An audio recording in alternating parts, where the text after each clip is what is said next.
نحمده ونستعينه ونستغفره ونؤمن به ونتوكل عليه ونعوذ بالله من شرور أنفسنا ومن سيئات أعمالنا من يهده الله فلا مضل له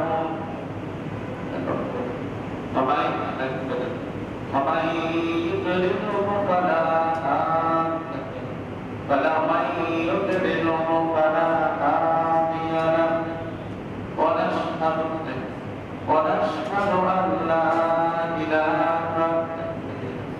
ونشهد أن لا إله إلا الله وحده لا شريك له ونشهد أن سيدنا وحبيبنا ومولانا محمدا عبد الله ورسوله أما بعد فأعوذ بالله من الشيطان الرجيم بسم الله الرحمن الرحيم الذين إن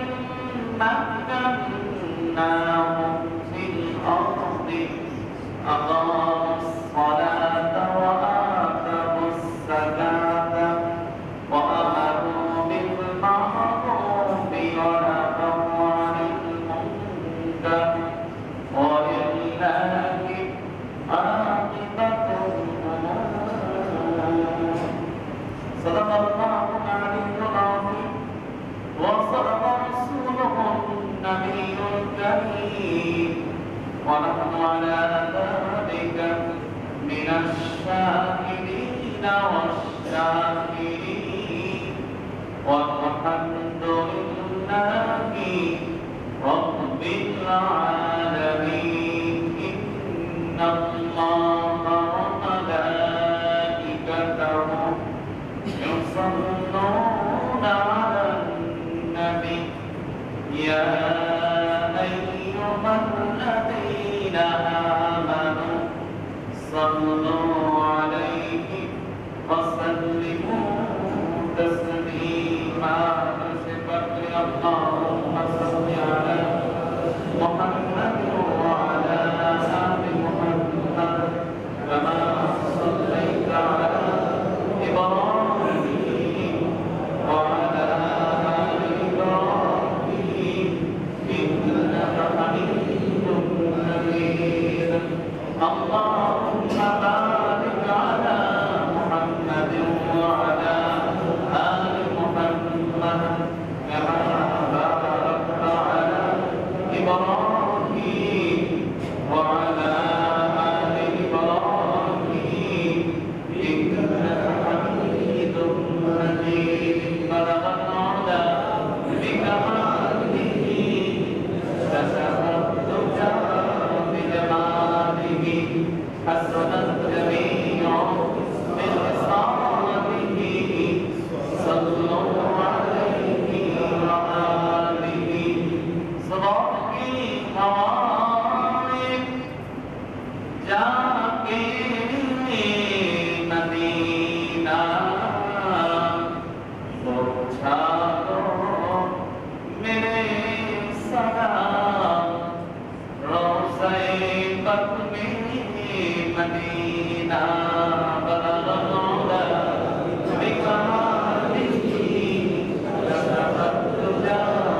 কোরআন প্রেমী সম্মানিত প্রিয় আমার মুসলিম বৃন্দ, যুবক ভাইরা, আপনাদের সকলকে জানাই আমি আমার অন্তরের অন্তঃস্থল থেকে আন্তরিক মোবারকবাদ। আসলে মহান আল্লাহ তাআলার দরবারে শুকরিয়া আদায় করি, যিনি আমাদেরকে দুনিয়ার অন্য সকল কর্মব্যস্ততা ফেলে পবিত্র এই রমজান মাসে, রমজানের মধ্যখান মাগফিরাতের চলাকালে যে মহান আল্লাহ রাব্বুল আলামিন আমাদেরকে আজকে এই পবিত্র জুমার নামাজে হাজির হয়ে আমাদের মহান মালিক আমাদেরকে জুমার নামাজ এর পূর্বে কোরআন ও হাদিস থেকে মহামূল্যবান আলোচনা শোনার জন্য তৌফিক দান করেছেন। আমরা সকলে প্রাণ করে আমাদের মালিক আল্লাহ রাব্বুল আলামিনের শুকরিয়া আদায় করতে পারি। আলহামদুলিল্লাহ। রমজান মাস আমাদের কাছে এসেছে রহমত, বরকত ও নাজাতের, রহমত, বরকত, মাগফিরাত ও নাজাতের বার্তা নিয়ে রমজান এসেছে। আবার দেখতে দেখতেই রমজান মাস আমাদের থেকে বিদায় চলে যাচ্ছে। এই জন্য আমাদের খুব বেশি পরিমাণ রমজান থেকে আমাদের একটা দৌলত, এই নিয়ামত আর দৌলতে আমাদের কদর করা আমাদের অবদান। এই জন্য খুব বেশি পরিমাণে কোরআন তেলাওয়াত, জিকির আজকার, খুব বেশি পরিমাণে আমাদের প্রতিষ্ঠানে দরুদ পাঠ করা আমাদের সকলের জন্য অপরিহার্য। আগামী রমজান পর্যন্ত পৃথিবীতে বেঁচে থাকবো কি থাকবো না আমাদের বলার কোনো ক্ষমতা নেই। পার্শ্ববর্তী দেশে করোনা ভয়াবহ আকার ধারণ করেছে। আল্লাহ যেন আমাদের সোনার বাংলাদেশে এমন ভয়াবহতা থেকে, করোনা ভাইরাস থেকে আমাদের দেশের নাগরিকদের আল্লাহ রাব্বুল আলামিন হেফাজত করুন। আমিন। আমাদের বোঝা যাচ্ছে?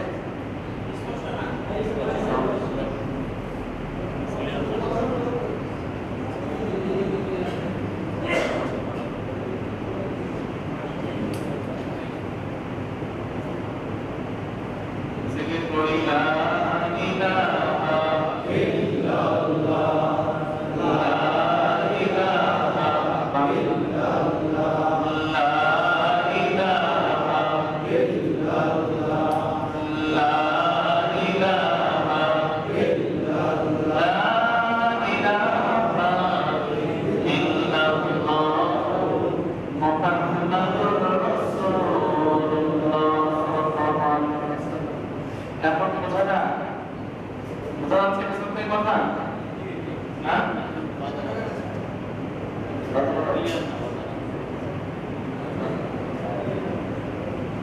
লা ইলাহা ইল্লাল্লাহ, লা ইলাহা ইল্লাল্লাহ,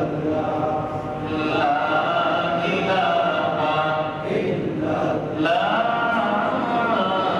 ইলাহা ইল্লাল্লাহ,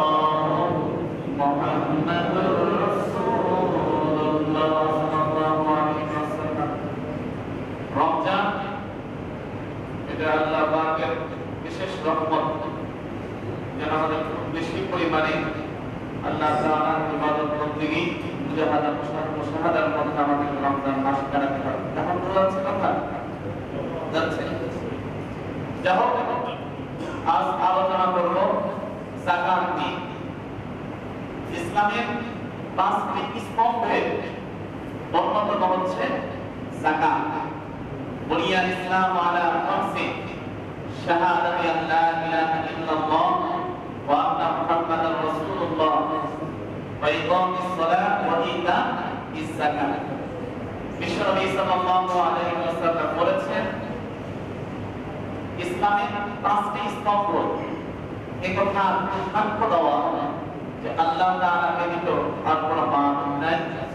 হযরত মুহাম্মদ মুস্তাফা সাল্লাল্লাহু আলাইহি ওয়াসাল্লাম আল্লাহ তাআলার বান্দা ও রাসূল। ওয়া ইকামিস সালাত, নামাজ কায়েম করা, ওয়া ইতাইজ সাকাত কোরআন পড়া। নামাজের পরে আল্লাহ রাব্বুল আলামিন প্রিয় মুমিন বান্দাদেরকে যাকাত প্রদানের আদেশ করেছেন। যাকাতের একটি অর্থ হচ্ছে বৃদ্ধি পাওয়া, আরেকটি অর্থ হচ্ছে যাকাত মানে পবিত্র করা। যেহেতু যাকাত দাতা মালকে পবিত্র করে, এই জন্য যাকাতকে যাকাত বলা হয়। আবার যাকাতের আরেকটি অর্থ হচ্ছে যাকাত মানে হলো বৃদ্ধি পাওয়া। যেহেতু যাকাত দিলে মান বৃদ্ধি পায়, বাহ্যিক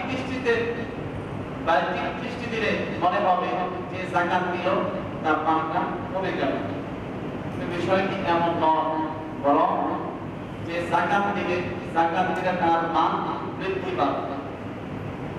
একদিকে যেমন যাকাত দাতা মান বৃদ্ধি পাবে, তেমনি ভাবে আবার যে যাকাত গ্রহণ করলো গ্রহীতা তার সম্পদ বৃদ্ধি পাবে। ইসলামী অর্থনীতি অন্যতম স্তম্ভ হলো যাকাত। মুসলমানদের অর্থনীতি মেরুদণ্ড হলো যাকাত ব্যবস্থা, মূল স্তম্ভ হলো যাকাত ব্যবস্থা। যাকাত দাতা মানকে বৃদ্ধি করে, এর একটি অর্থ এটা যে আল্লাহ তাআলা মানের মতো বরকত দান করে। আবার চুক্তির নিরিখে দৃষ্টি দিলে দেখা যাবে যখন মানুষ যাকাত দিবে তখন সাধারণ মানুষের ক্রয় ক্ষমতা বাড়বে।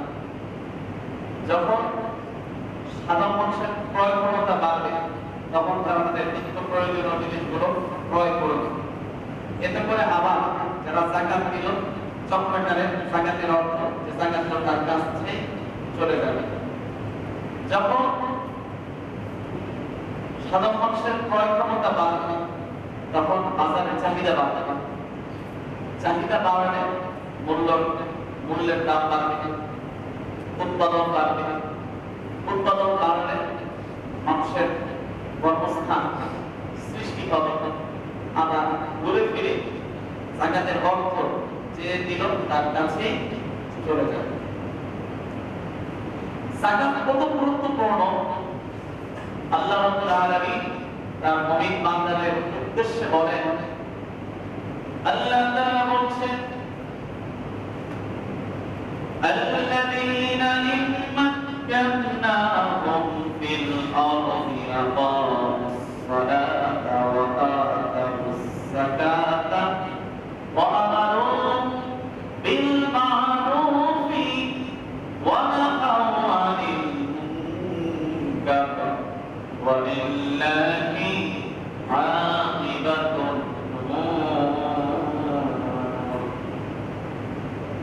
সূরা 17তম পারা 41 নম্বর আয়াতের মধ্যে আল্লাহ তাআলা বলেন, আল্লাযীনা ইম্মাক্কানাহুম ফিল আরদি, আমি যদি আমার মুমিন বান্দাদেরকে রাষ্ট্র ক্ষমতা দান করি তাদের এক নাম্বার কাজ হবে নামাজ কায়েম করবে।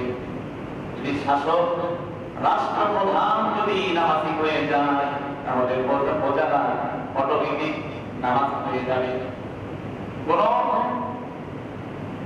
কারখানার মালিক, ফ্যাক্টরির মালিক, ইন্ডাস্ট্রিজের মালিক যদি নামাজি হয়ে যায় শ্রমিকগুলো নামাজি হয়ে যাবে। পিতামাতা যদি নামাজি হয়ে যায় তাহলে সন্তান নামাজি হয়ে যাবে। চেয়ারম্যান যদি নামাজি হয়ে যায় তাহলে অধীনস্থ লোকগুলো নামাজি হয়ে যাবে। এই জন্য তাদেরকে আল্লাহ রাব্বুল আলামিন আদেশ করেছেন নামাজ কায়েম করবে। নামাজের পরে আল্লাহ তাআলা বলেছেন ওয়াআতাউস যাকাত, তারা যাকাত প্রদান করবে। যারা যাকাত প্রদান করবে অর্থ হলো গরিবদের ধনীদের কাছ থেকে যাকাত উসুল করে গরিব মাঝে বন্টন করবে।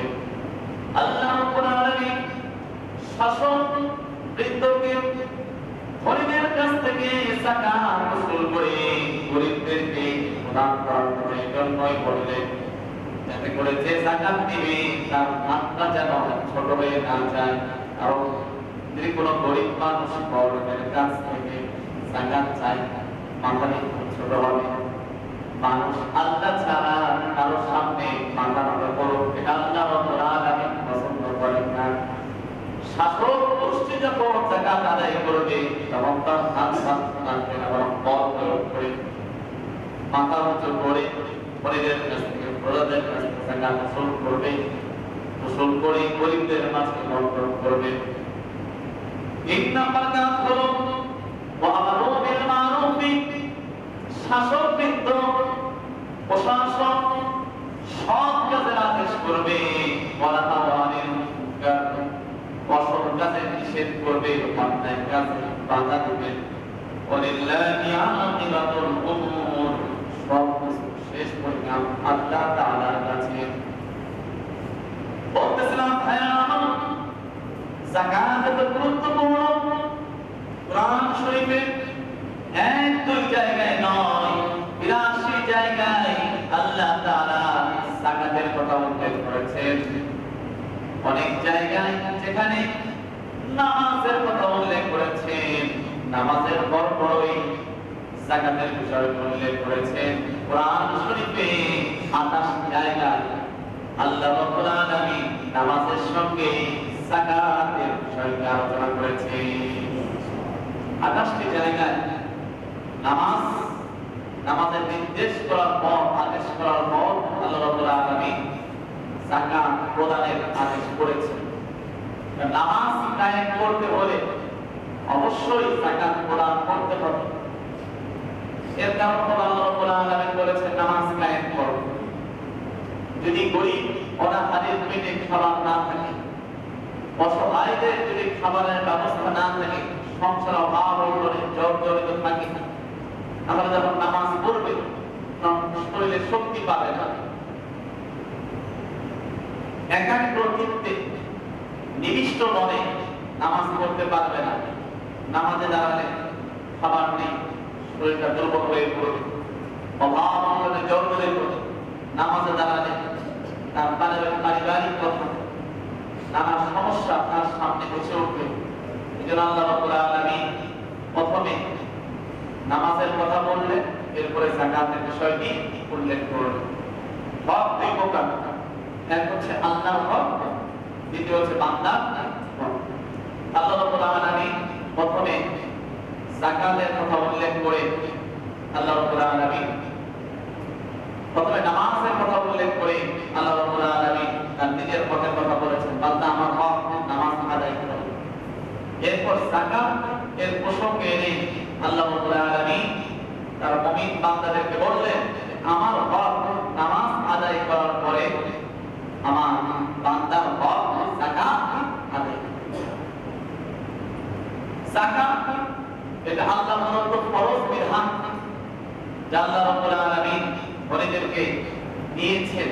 এটা কোনো করুণা, অনুকম্পা পাইতা নয় যে আমি গরিব মানুষ, গরিবদেরকে করুণা করে অনুগ্রহ করে যাকাত দিলাম, এটা নয়।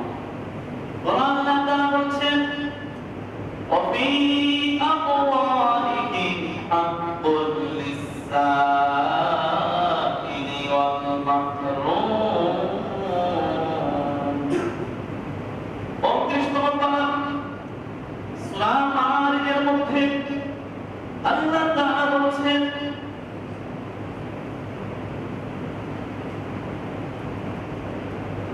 والذين في أموالهم حق معلوم للسائل والمحروم। তাদের সম্পদের মধ্যে, গরিবদের সম্পদের মধ্যে, মালের মধ্যে একটি নির্ধারিত হক রয়েছে।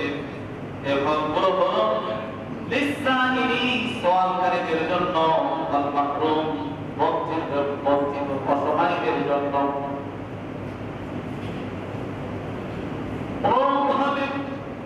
আল্লাহ তাআলা অসংখ্য জায়গায় যাকাত প্রদানের জন্য তার মুমিন বান্দাদেরকে আদেশ করেছেন।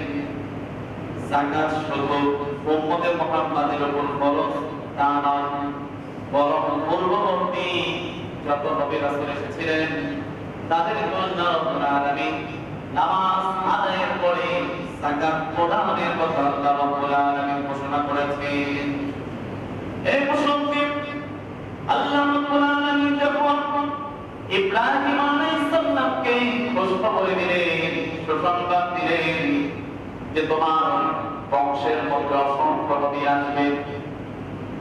ইব্রাহিম আলাইহিস সালামের দুই সন্তান ছিল, প্রথম হলো ইসমাঈল আলাইহিস সালাম, তার বংশে আল্লাহর হাবিব দু জাহানের সরদার মুহাম্মদ রাসূলুল্লাহ সাল্লাল্লাহু আলাইহি ওয়াসাল্লাম জন্ম নিয়েছেন। ইব্রাহিম আলাইহিস সালামের আরেক সন্তান ছিল, নাম হলো ইসহাক আলাইহিস সালাম।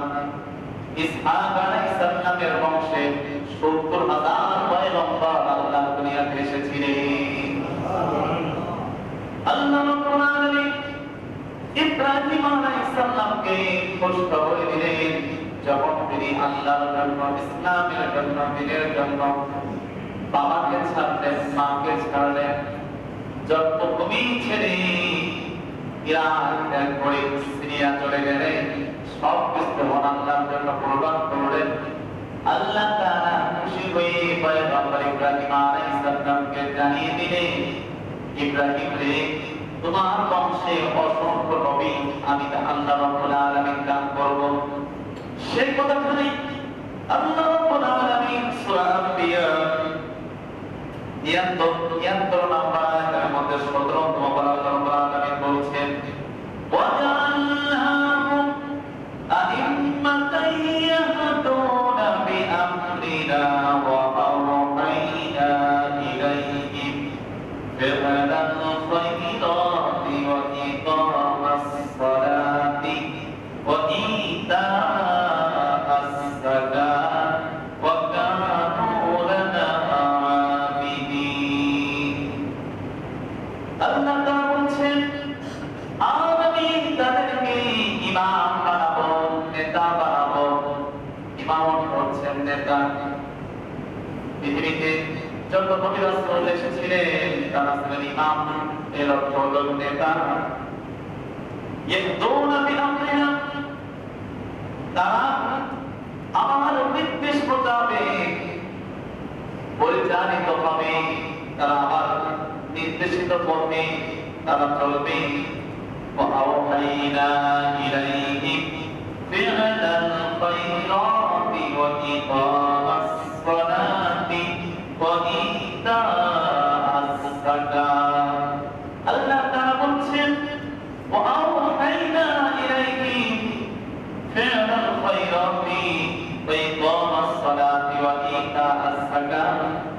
আর আমি তাদেরকে আদেশ করেছি ফি'লাল খায়রাতি, ভালো কাজের, ওই ইকামাস সালাতি, নামাজ কায়েমের জন্য আমি তাদেরকে আদেশ করেছি, ওয়া ইতাআস যাকাত, আর আমি তাদেরকে যাকাত প্রদান করার জন্য আল্লাহ রাব্বুল আলামিন আদেশ করেছি। তাহলে বোঝা গেল ইব্রাহিম আলাইহিস সালামের পরে ইব্রাহিম আলাইহিস সালামের বংশে অসংখ্য নবী রাসূল আল্লাহ রাব্বুল আলামিন পৃথিবীতে প্রেরণ করেছেন। তাদের সকলকে আল্লাহ রাব্বুল আলামিন ভালো কাজে, নামাজ পড়ার এবং যাকাত দেওয়ার জন্য আদেশ করেছেন। অনুরূপভাবে আল্লাহ রাব্বুল আলামিন ইব্রাহিম আলাইহিস সালামের সন্তান ইসমাঈল আলাইহিস সালাম সম্পর্কে বলছেন, ওয়াযকুর ফিল কিতাবি ইসমাঈল ইন্নাহু কানা সাদিকাল ওয়াদি ওয়া কানা রাসূলান নাবিয়্যা ওয়া কানা ইয়া'মুরু আহলাহু বিস-সালাতি ওয়াজ-যাকাত ওয়া কানা 'ইনদা রাব্বিহি মারদিয়্যা।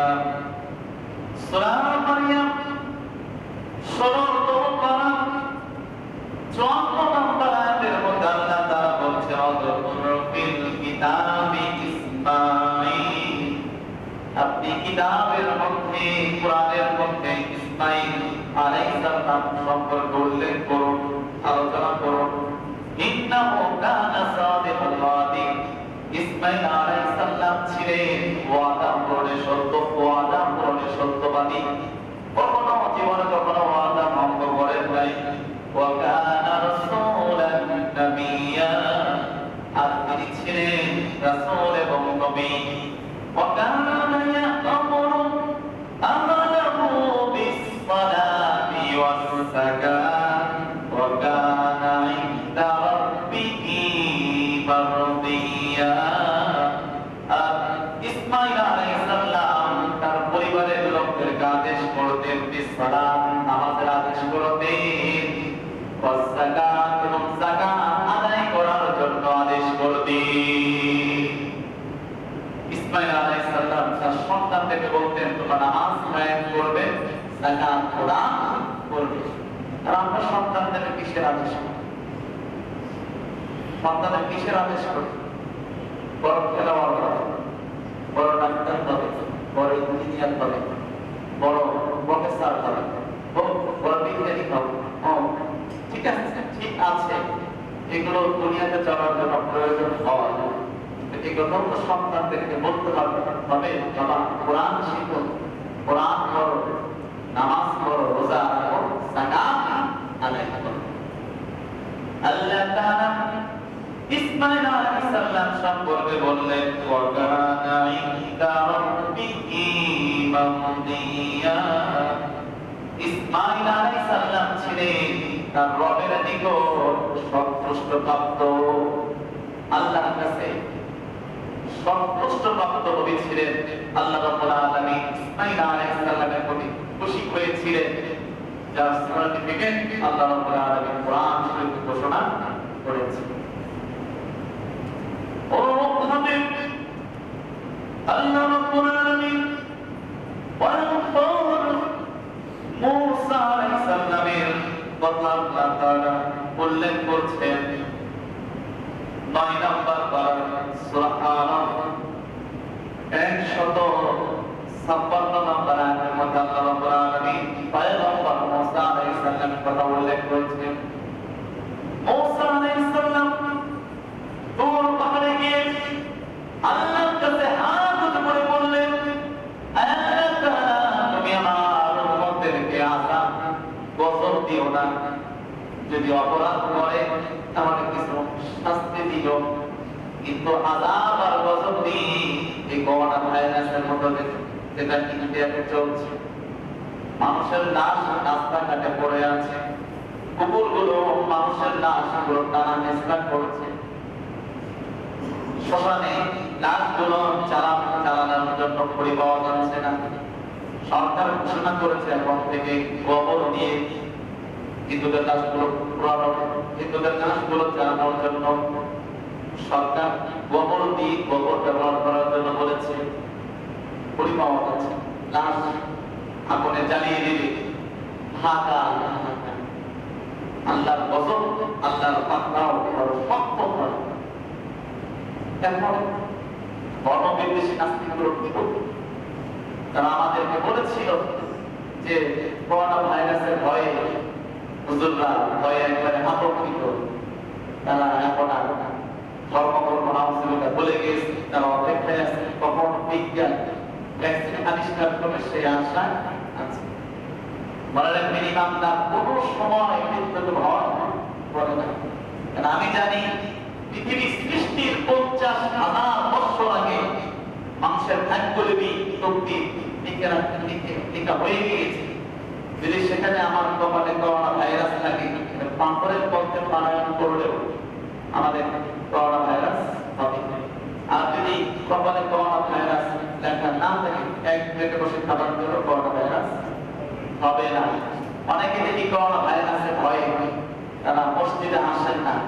কালকে আমার এই সমস্ত কিছু ভাইকে দেখলাম, তারা মেলার মধ্যে স্বাস্থ্যবিধি না মেনে মুখে মাস্ক না লাগিয়ে তারা ঘুরছে। যদি জিজ্ঞেস করি মসজিদে কেন আসেন না, করোনা ভাইরাস। মেলায় করোনা ভাইরাস পাওয়া যায়, মসজিদের মধ্যে করোনা ভাইরাস পাওয়া যায়। বলতেছিলাম ভাইরা আমার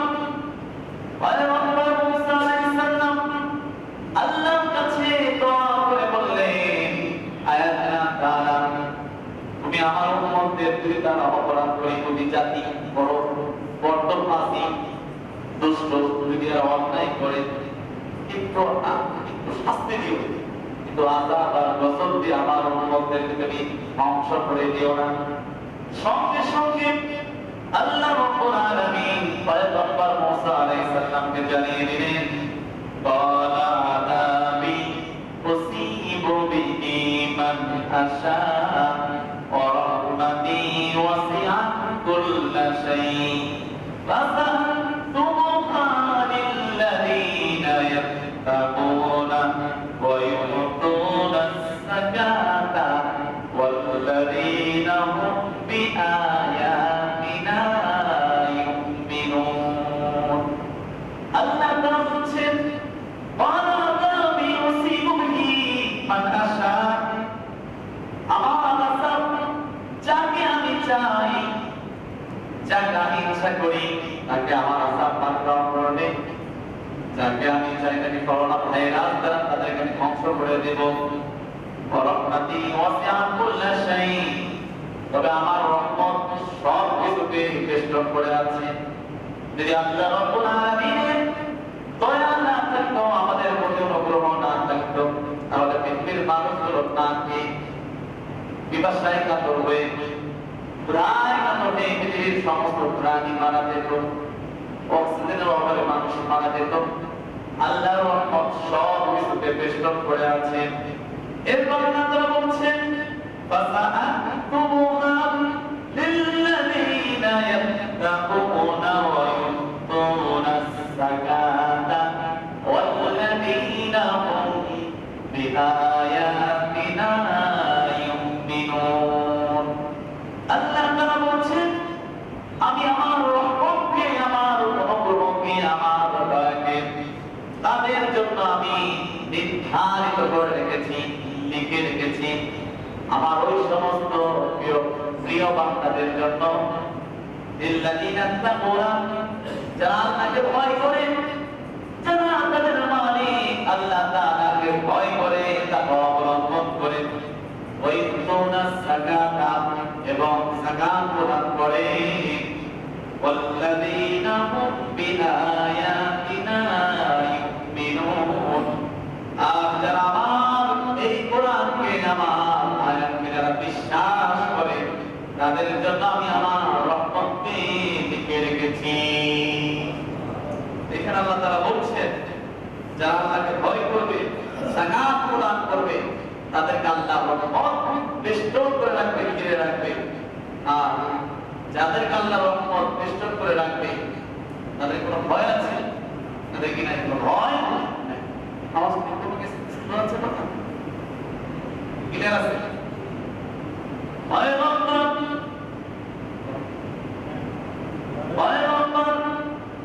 মুসা আলাইহিস সালামের পরে সর্বশেষ মুহাম্মদুর রাসূলুল্লাহ সাল্লাল্লাহু আলাইহি ওয়াসাল্লাম পৃথিবীতে আসার আগে যে নবী দুনিয়াতে এসেছিলেন তার নাম হলো ঈসা আলাইহিস সালাম। আমাদের নবী পূর্বে সর্বশেষ যে নবী ও রাসূল পৃথিবীতে আগমন করেছিলেন তার নাম হলো ঈসা আলাইহিস সালাম। আল্লাহ রাব্বুল আলামিন ঈসা আলাইহিস সালামের প্রসঙ্গ কোরআন শরীফে উল্লেখ করেছেন। ঈসা আলাইহিস সালাম বাবা ছাড়া পিতা ব্যতীত জন্মগ্রহণ করেছিলেন। ঈসা আলাইহিস সালাম জন্ম হওয়ার পর তার মা চিন্তায় পড়ে যায়, না জানি লোকেরা আমার প্রতি মিথ্যা অপবাদ দেবে। মারিয়াম আলাইহিস সালাম যখন দুধের সন্তান ঈসা আলাইহিস সালামকে নিয়ে লোকালয়ে গেলেন, তখন তার সেখানের মানুষেরা বলল, ক্বালু ইয়া মারইয়াম লাকাদ জি'তি শাইআন ফারিয়া ইয়া উখতা হারুন মা কানা আবুকি রাআ সাওতিন ওয়া মা কানাত উম্মুকি বাগিয়া। মারইয়াম আলাইহিস সালামের কওমের লোকেরা বলল, হে মারইয়াম, তুমি তো বড় একটা অন্যায় কাজ করেছো। ইয়া উখতা হারুন, এই হারুনের বোন মা কানা তুকি রহাসাউনি, তোমার বাবা তো ভালো মানুষ ছিল, খারাপ মানুষ ছিল না। আমার কানা তুকি বানিয়া, তোমার মা তো সিনা কাহিনী ব্যভিচারিণী ছিল না। তোমার কেন এই দশা, তোমার কেন স্বামী ছাড়া সন্তান হলো? আল্লাহ তাআলা মারিয়াম আলাইহিস সালামকে বলেছিলেন, যখন কওমের লোকেরা তোমাকে উল্টা পাল্টা প্রশ্ন করবে, তোমাকে অপবাদ দেওয়ার চেষ্টা করবে, তুমি কোনো বলবে না, চুপচাপ থাকবে। তোমার দুধের সন্তানের দিকে তুমি ইশারা করবে। فأشارت إليه قالوا كيف نكلم من كان في المهد صبيا قال إني عبد الله آتاني الكتاب وجعلني نبيا। সঙ্গে সঙ্গে মারিয়াম আলাইহিস সালামকে আল্লাহ তাআলা যে আদেশ দিয়েছিলেন, সে আদেশ মোতাবেক মারিয়াম আলাইহিস সালাম কওমের লোকদেরকে ইশারা করলেন শিশুর দিকে যে আপনারা এর সঙ্গে কথা বলুন। তখন কওমের লোকেরা বলল যে শিশুটির তোমরা মধ্যে দুঃখ থাকে, এমন শিশুর সঙ্গে আমরা কেমনে কথা বলি? সঙ্গে সঙ্গে পয়গম্বর ঈসা আলাইহিস সালাম দুহের সন্তান বলে উঠলেন, ক্বালা ইন্নী আবদুল্লাহ আতানিয়াল কিতাবা ওয়া জাআলানি নাবিয়্যা ওয়া জাআলানি মুবারাকান আইনামা কুনতু ওয়া আওসানি বিস-সালাতি ওয়াজ-যাকাতি মা দুমতু হাইয়্যা।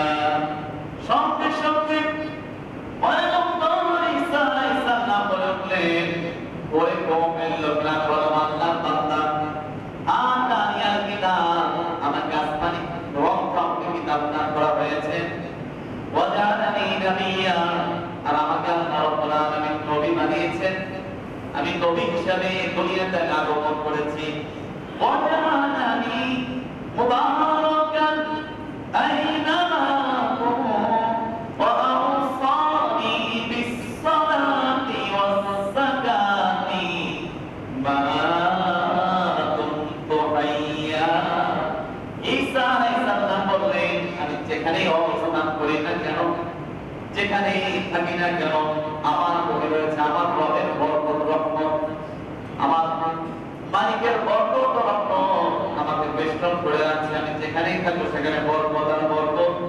আওসানি বিস-সালাতি ওয়াজ-যাকাতি মা দুমতু হাইয়্যা।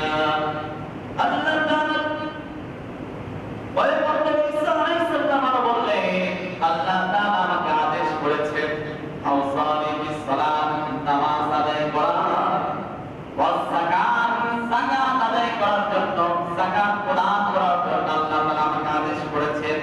মা দুমতু হাইয়্যা, যতদিন আমি এই পৃথিবীতে বেঁচে থাকি আল্লাহ রাব্বুল আলামিন আমাকে যাকাত প্রদান করার জন্য আমাকে আদেশ করেছেন।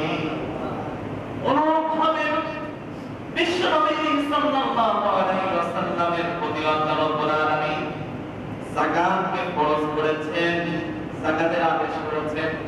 এই প্রসঙ্গে আল্লাহ তাআলা বলছেন, ওয়াল্লাযীনা খুযু মিন আমওয়ালিহিম সাদাকাতান তুতাহহিরুহুম ওয়া তুযাক্কিহিম বিহা ওয়া সাল্লি আলাইহিম।